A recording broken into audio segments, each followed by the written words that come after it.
হেই বন্ধুরা, আজকে আমি আপনাদের সাথে একটি ইন্টারেস্টিং হরর কমেডি মুভি যার নাম হচ্ছে কাকুদা এই মুভির এক্সপ্লেনেশন করতে যাচ্ছি। এই মুভিটি হরর কম কমেডি বেশি, যা দেখলে ফর শিওর আপনি একটুও ভয় পান কি না পান, কিন্তু আপনি হাসি থামাতে পারবেন না। মুভির কাহিনী অনেক ভালো, কারণ এই মুভির ডিরেক্টর এর আগে মুঞ্জিয়া ও জম্বি ভ্যালির মতো সফল মুভি দিয়েছে। তাহলে চলুন আর দেরি না করে সরাসরি কাহিনীতে চলে যাওয়া যাক। তবে কাহিনী শুরু করার আগে আপনাদের কাছে একটি রিকোয়েস্ট থাকবে, আপনারা অবশ্যই আমাদের এই চ্যানেলটি সাবস্ক্রাইব করে আমাদের সাপোর্ট করবেন, কারণ এই মুহূর্তে আপনাদের সাপোর্ট আমাদের জন্য অনেক বেশি প্রয়োজন।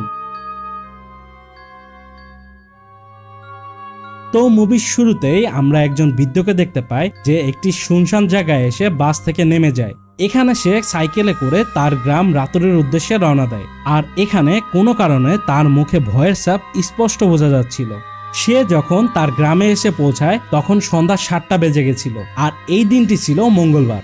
এই গ্রামের একটি বিশেষ বিষয় হলো যে এই গ্রামের প্রতিটি বাড়িরই 2টি করে দরজা ছিল, যেখানে একটি বড় দরজার সাথে একটি ছোট আকারের দরজাও ছিল। আর যখন সন্ধ্যা 7টা বাজে তখন সবাই তাদের ঘরের বড় দরজা বন্ধ করে ছোট দরজাটি খুলে দিচ্ছিল। এই বৃদ্ধ লোকটি কোনোভাবে তার বাড়িতে প্রবেশ করে এবং ঠিক সময়ে ছোট দরজাটি খুলে দেয়, আর তার সামনে দিয়ে আমরা কোনো অশরীরী আত্মাকে উড়ে যেতে দেখি। এই অশরীরী আত্মা গর্জন করতে করতে প্রতিটি বাড়ির সামনে যাচ্ছিল যে ছোট দরজাটি খোলা আছে কিনা। এখানে একটি বাড়ির দরজা বন্ধ ছিল, কারণ এই বাড়ির ছেলে বুলবুল তার গার্লফ্রেন্ড কিলুটির সাথে রোমান্স করায় ব্যস্ত ছিল, কিন্তু তার মায়ের মেসেজ পাওয়ার সাথে সে বুঝতে পারে যে কয়টা বাজে। সে ছুটে এসে দরজা খোলার চেষ্টা করে, কিন্তু ততক্ষণে বেশি দেরি হয়ে গেছে। তাই এই ভয়ঙ্কর আত্মা নিজেই সেই দরজা খুলে বুলবুলকে লাথি দেয়। এরপর পরের দিন আমরা দেখতে পাই যে বুলবুলের পিঠে একটি বড় কুচ গজিয়েছে, আর জানতে পারি যে 13 দিনের পর বুলবুল মারা যাবে। তাই ইতিমধ্যে সবাই তার মৃত্যুর অনুষ্ঠান উদযাপন করছে। এখানে তার বন্ধু সানি এবং কেলবিশ তাকে দেখতে আসে, আর এরপরে ঠিক 13 দিনের মাথায় বুলবুলের মৃত্যু হয়। এখানে ওই বৃদ্ধ লোককেও দেখতে পায় যে একটি বাচ্চাকে এই গ্রামের একটি অভিশাপের কথা জানায়, যে এই আত্মাটিকে কাকুদা বলা হয়। সে এই গ্রামের বাইরে একটি ক্ষেতের কাকতারুয়ার মধ্যে থাকে। সে আগে ভালো ছিল, কিন্তু কোনো কারণে আত্মা হয়ে ঘুরে বেড়াচ্ছে। এর আসল কারণ কেউই জানে না, তবে লোকেরা বলে যে এই গ্রামে একজন দরজার মিস্ত্রি ছিল। সে এই গ্রামের প্রতিটি ঘরে দরজা বানিয়েছিল, কিন্তু কেউ তাকে পেমেন্ট করেনি, তাই তার আত্মা কাকুদা হয়ে ঘুরে বেড়াচ্ছে। আবার অনেকে মনে করে এই গ্রামে একজন মাস্টার ছিল যে সন্ধ্যা 7টায় তার টিউশন খুলেছিল, কিন্তু সেখানে কেউই পড়তে আসেনি, তাই এমন হয়েছে। তো এখন যাই হোক, প্রতি মঙ্গলবার সন্ধ্যা 7টায় এই গ্রামে সবাই ছোট দরজাটি খুলে দেয় কাকুদাকে সম্মান জানানোর জন্য। আর যদি কেউ ভুলবশত বা কোনো কারণে ছোট দরজাটি খুলতে না পারে, তাহলে কাকুদা তাকে লাথি দেয়, যার ফলে তার পিঠে একটি কুচ গজায়, আর সে ঠিক 13 দিনের মাথায় যন্ত্রণা ভোগ করে মারা যায়। এখানে কাকুদা জানে যে কোন বাড়িতে কে থাকে, তাই তার সাথে কোনো প্রকার প্রতারণা কাজে আসে না। এই অভিশাপ শুধু পূর্ণবয়স্ক পুরুষদের উপরই ছিল, আর গ্রামের সকল মহিলা ও শিশুদের কাকুদা কিছুই করে না। তাই এখন প্রতি মঙ্গলবারই এই গ্রামের সবাই কাকুদার থেকে বাঁচার জন্য সময় মতো দরজা খুলে দেয়। এরপর আমরা ইন্দিরা নামের একটি মেয়েকে দেখতে পাই, যার বিয়ের জন্য সম্বন্ধ এসেছে। এখানে ইন্দিরার বাবা ইংরেজি জানার একজন জামাই চায়, তাই সে সবাইকে ইংরেজিতে একটি কবিতা পড়তে দেয়। এখন সে এই ছেলেকে তার ইংরেজি শুনে পছন্দ করে ফেলে, কিন্তু ইন্দিরা সানিকে ভালোবাসে, তাই সে কোনোভাবে আত্মহত্যার হুমকি দিয়ে তার বাবাকে মিথ্যা বলে যে সানিও ইংরেজি জানে, কিন্তু সানি আসলে একজন মিষ্টির দোকানি ছিল। এখানে ইন্দিরার বাবা বেশ খুশি হন এবং সে সানিকে ডাকতে বলে সে তার ইংরেজি টেস্ট নিবে। এরপর আমরা জানতে পারি যে ইন্দিরার গোমতি নামের একটি বোনও রয়েছে, যাকে তারা একটি ঘরে তালাবদ্ধ করে রাখে।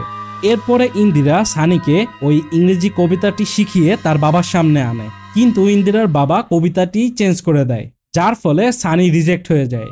রাতে ইন্দিরা সানির কাছে আসে এবং তাকে পালিয়ে বিয়ে করতে বলে, তাই তারা পরের দিন পণ্ডিতের কাছে যায় বিয়ের দিন বের করতে, যা ছিল মঙ্গলবার বিকেলে। এ কথা শুনে সানি ও কেলবিশ চমকে ওঠে, কারণ তাকে কাকুদার জন্য গেটও খুলতে হবে।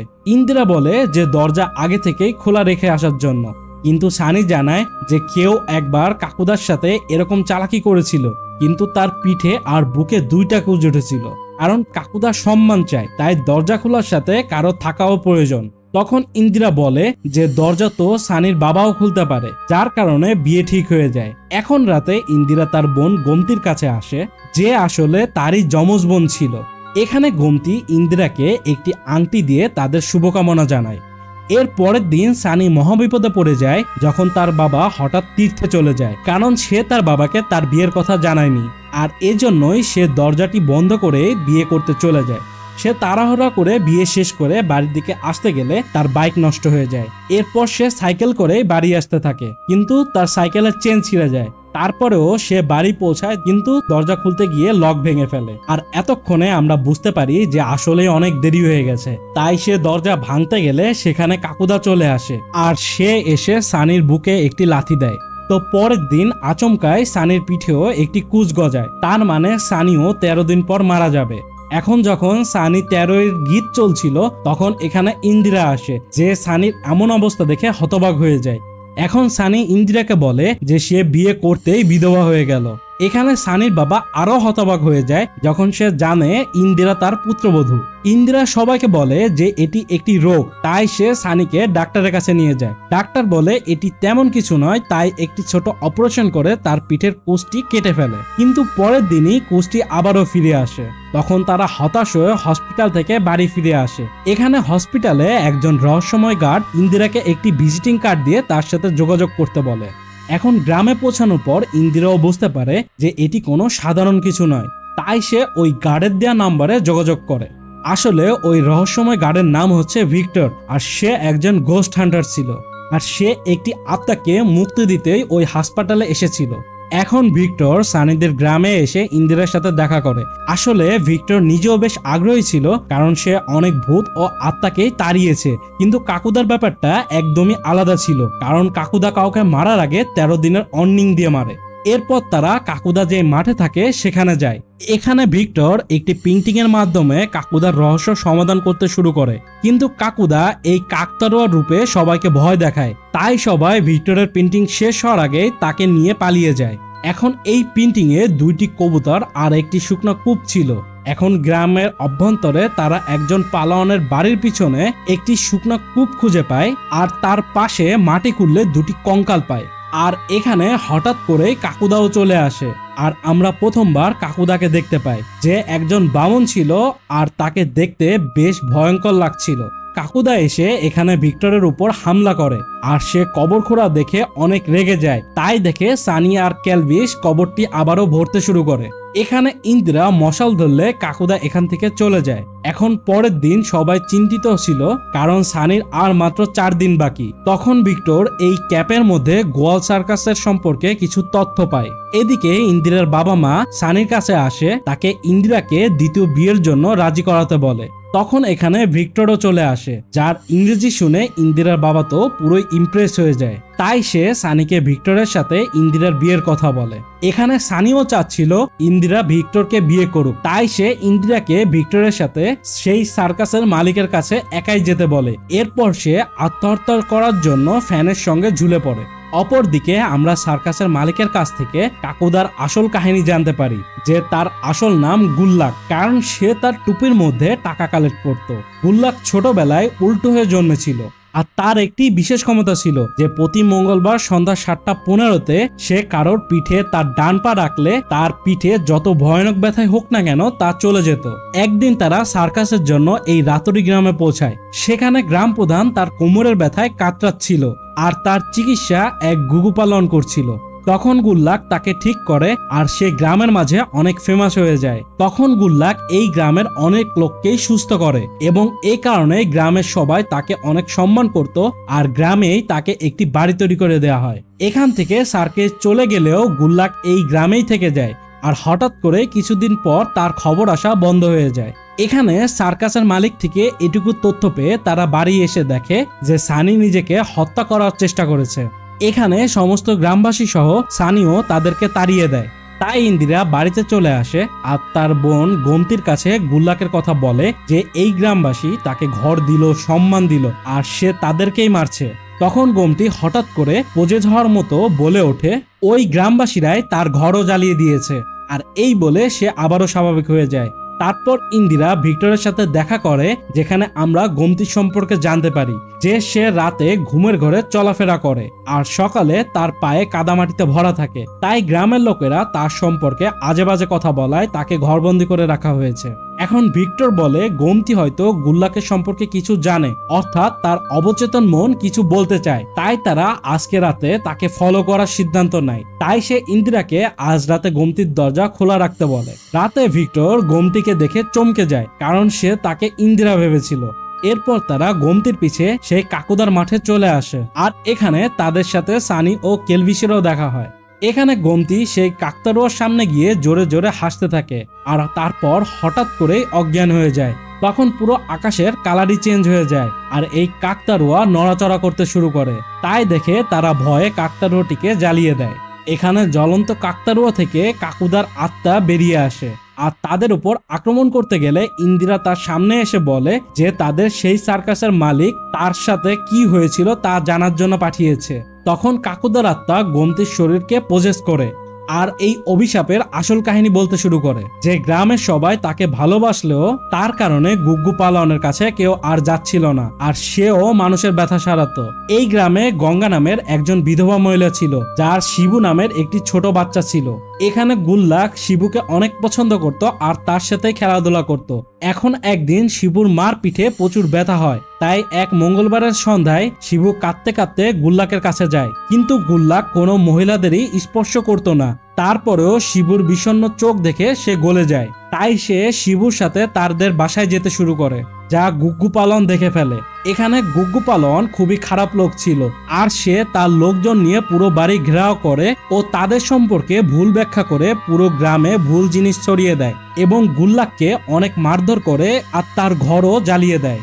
এখানে গুল্লাক সবার দরজায় গিয়ে বাঁচার জন্য কড়া নাড়ে, এমনকি সে যাদের সুস্থ করেছিল তারাও কেউ তাকে তখন সাহায্য করেনি। তাই সে এই মাঠে এসে লুকায় আর ঠান্ডার থেকে বাঁচার জন্য এই কাকতাড়ুয়াকে জড়িয়ে ধরে, কিন্তু সেখানে সে অনেক কষ্ট পেয়ে 13 ঘন্টা পর মারা যায়।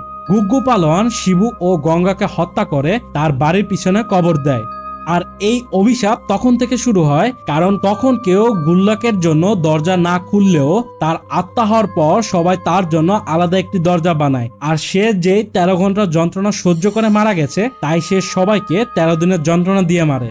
আর এটাই ছিল এই গ্রামের অভিশপ্ত হওয়ার আসল কারণ। আর ওই দিনও মঙ্গলবার ছিল, তাই প্রতি মঙ্গলবারে 7:15 কাকুদাকে সম্মান জানানোর জন্য শুধু পুরুষদেরই দরজা খুলতে হয়। আর এখানে আমরা এটি বুঝতে পারি যে তারা যে কঙ্কাল পেয়েছিল এটি আসলে গঙ্গা আর শিবুর কঙ্কাল ছিল। এখানে ভিক্টর কাকুদার কাছে এই অভিশাপ থেকে মুক্ত হওয়ার উপায় জানতে চায়, কিন্তু কাকুদা বলে এই অভিশাপ থেকে মুক্ত হওয়ার কোনো উপায় নেই। আর কাকুদা তাদের এই জন্যই ছেড়ে দেয় যে তারা সার্কাসের মালিকের কথা এসেছিল। এখন পরের দিন ভিক্টর বলে যে কাকুদার শক্তি তার ডান পায়ে রয়েছে, যদি তার ডান পা কেটে ফেলা হয় তবে কাকুদার অভিশাপ থেকে মুক্ত হওয়া যাবে। এরপর সবাই কিলুটি অর্থাৎ বুলবুলের গার্লফ্রেন্ডের সাহায্য নেয়, কারণ তাদের বাড়িতে সে আর তার দাদি ছাড়া কোনো পুরুষই থাকতো না।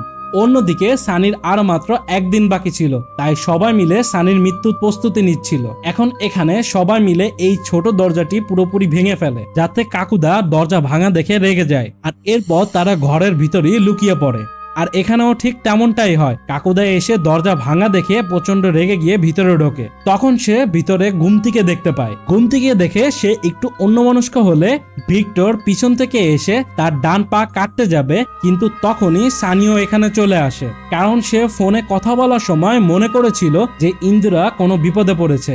এখানে কাকুদা সব বুঝতে পেরে রেগে যায়, আর আবার সে গুমতির শরীর প্রজেস করে। তারপর সে ভিক্টরকে পানিতে চুবাতে থাকে। এখানে ভিক্টর বুঝতে পারে যে গোমতি যদি ঘুমিয়ে থাকে তাহলে কাকুদা তাকে প্রজেস করতে পারে, তাই সে গোমতিকেই পানিতে চুবনি দেয় যাতে তার ঘুম ভেঙে যায়। আর তার ঘুম ভেঙে গেলে কাকুদাও তার শরীর থেকে বেরিয়ে পড়ে। তখন ভিক্টর গিয়ে গঙ্গা ও শিবুর কঙ্কালকে পুড়িয়ে দেয়। এখানে কাকুদা তা দেখে প্রচন্ড রেগে যায়। তখন সে ভিক্টরকে মারতে যায়, কিন্তু তখন ইন্দিরা গোমতির মতো করে সেজে তার সামনে এসে দাঁড়ায়। এখানে গোমতিকে দেখে কাকুদা আবারও অন্যমনস্ক হয়ে পড়ে, আর এই সুযোগে ভিক্টর কাকুদার ডান পা কেটে ফেলে। এখানে কাকুদার পা কাটার সাথে সাথে এই অভিশাপও শেষ হয়ে যায়, আর আমরা দেখতে পাই যে সানির কুজও সেরে গেছে। সানির বাবা এখন ইন্দিরাকে তার পুত্রবধূ হিসাবে মেনে নেয়, কারণ 65 বছরে এই প্রথমবার কেউ কাকুদার অভিশাপ থেকে জীবিত ফিরে এসেছে। অবশেষে ভিক্টর এখান থেকে যেতে শুরু করে, তবে সে আর গোমতি একে অপরকে পছন্দ করতে শুরু করেছে। এবং সবচেয়ে মজার বিষয় হলো, যদি এই দুজনের বিয়ে হয় তাহলে ইন্দিরা ও গোমতির বাবাই সবচেয়ে বেশি খুশি হবে, কারণ সে ভিক্টরের ইংরেজির উপর অনেক ইমপ্রেস হয়ে গেছে। এখানে যাওয়ার সময় ভিক্টর তার পেন্টিংটি ছুঁড়ে ফেলে, যা সরাসরি ওই ছাই হওয়া কাকতারোর উপর গিয়ে পড়ে। তখন আমরা এই কাকতারোর চারপাশে অনেক মাছি উঠতে দেখি। এরপরে এক মঙ্গলবারের সন্ধ্যায় 7:15 সময় আমরা সেই বৃদ্ধকে দেখতে পাই, যার দরজায় কিছু দুষ্টু ছেলে এসে নক করে তাকে ভয় দেখাচ্ছিল। সে তাদেরকে তাড়িয়ে দেয়, কিন্তু তখনই আমরা তার ঘরের সামনে আবারও কাকুদাকে দেখতে পাই। সে এই বৃদ্ধকে আক্রমণ করে, আর এখানেই মুভিটি শেষ হয়ে যায়। তার মানে কাকুদার অভিশাপ এখনো শেষ হয়নি। এখানে আমার মনে হয় কাকুদা সানিকে এজন্যই মারেনি, কারণ গোমতি এবং ইন্দিরা তাকে বাঁচাতে চেয়েছিল, আর এখানে গোমতিও গঙ্গার মতো সবার থেকে দূরে নিজেকে বন্দি করে রাখতো। তাই কাকুদা গোমতির মাঝে গঙ্গাকে দেখতে পেত, তাই সে গোমতিকে দেখলেই অন্যমনস্ক হয়ে যেত। আর সম্ভবত গঙ্গার কথা ভেবেই কাকুদা সানিকে ছেড়ে দেয়। আর এটিই ছিল কাকুদার পুরো কাহিনী। আশা করি আপনাদের ভালো লেগেছে। আমি এখানে একটি কথাই বলবো যে এই মুভির কমেডি সিনগুলো অনেক ভালো ছিল, যা আপনারা অনেক এনজয় করবেন। এখন যাওয়ার আগে আপনাদের কাছে একটি রিকোয়েস্ট থাকবে, আপনারা এই ভিডিওতে একটি লাইক ও আমাদের চ্যানেলটি সাবস্ক্রাইব করে আমাদের পাশে থাকুন, কারণ আমাদের চ্যানেলে প্রতিনিয়ত এরকম ভিডিও পেয়ে যাবেন। আজকে এ পর্যন্তই, দেখা হবে কোনো নতুন ভিডিওতে। সবাই ভালো থাকবেন, সুস্থ থাকবেন।